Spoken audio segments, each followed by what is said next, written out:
మొట్టమొదట ఇది నాకు ఒక మెయిల్ వస్తేనా మెయిల్ నేను చదివి వినిపించా. డిఎస్సి అందరూ సంతోషపడుతుంటే ఒక బ్యాచ్ ఇట్లాగా చెప్తున్నారు అన్నది.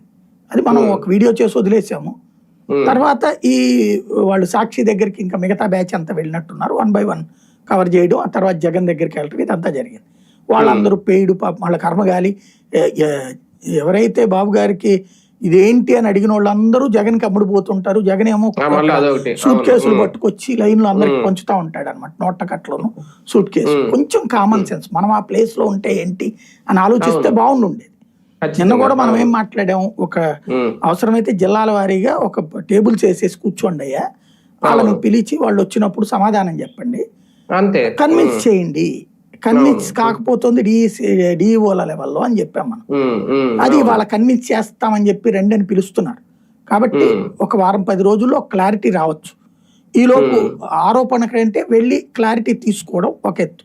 కానీ స్పోర్ట్స్ దాంట్లో నాకు అనిపించిన ఒక పెద్ద డ్రామాలా, అదే బ్రిడ్జి గురించి తప్పుడుగా రాస్తున్నారు. బ్రిడ్జికి అంతర్జాతీయ పథకాలు వచ్చినాయి, ఒలింపిక్స్ పథకాలు వచ్చినాయి అన్నాక నాకు డౌట్ వచ్చింది.